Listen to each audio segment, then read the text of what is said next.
So I thought I'd do a quick update on CAK82, the RX7, for anybody that's interested, and mainly my record, so I can remember what I've been up to.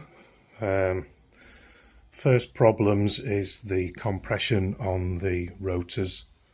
The back rotor's giving us 3 pops with the spark plugs out, the front one's only giving us 1, so I suspect one of the side seals is stuck on there. So then I thought we'd try and get the engine running, or at least turning over, which it does. Put a battery on, took the spark plugs out, it spun.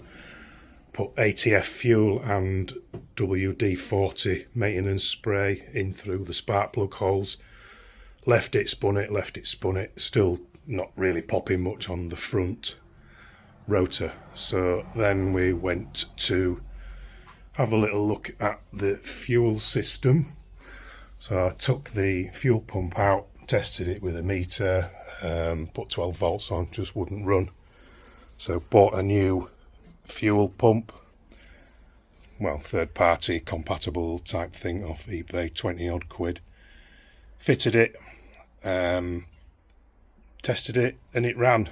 Put the fuel pump back in, connected it all up, put the jumper across the yellow plug, which is over there, and then that makes the fuel pump run constantly when you put the ignition on. So we got fuel coming up out of the fuel lines, put a new fuel filter on, connected the front and returned back and blew fuel through the pipes, so we know that they're all clear.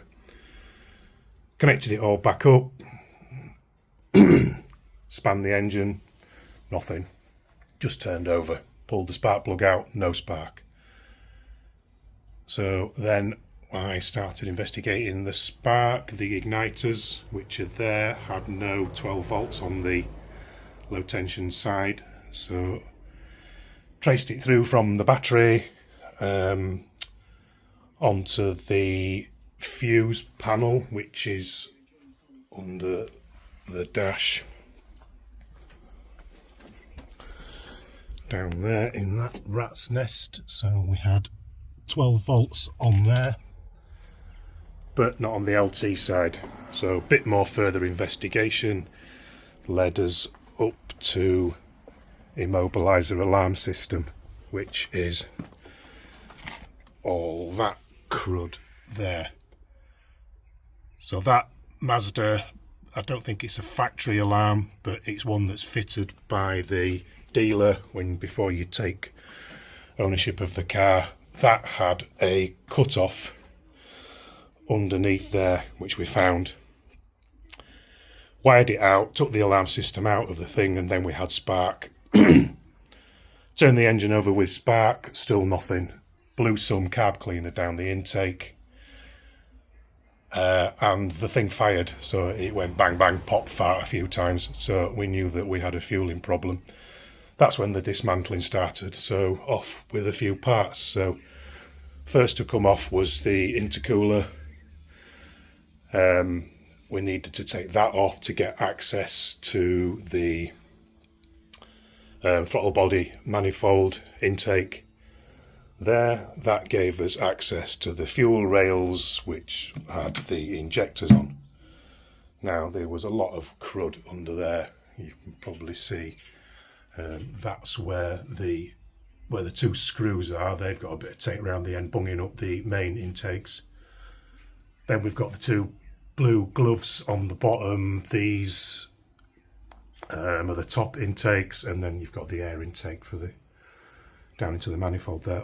There's lots of dust and muck and crud in there. I've got some photos of the actual injectors when they came out. I've done a quick suck and blow test on them. 2 of them click nicely when you put 12 volts across. The other 2 hardly click at all. So there's 2 clogged, 2 open. The 2 clogged ones were on the main intake that it needs to run and idle, which is the fueling problem. So that's about where we are. The fuel rails have cleaned up quite nicely. They're clean inside. You can see inside the things, there's not a lot of crap inside there. It's quite nice. So I'm just going to try and blow some carb cleaner through those injectors, see how far we get. So that's where we are. I've got it up on the ramps for some reason, which is making it very difficult for me to lean over, so I'm going to shove it down out the garage and then use Mr. Push to push it back into the garage when I've got it. So that's it.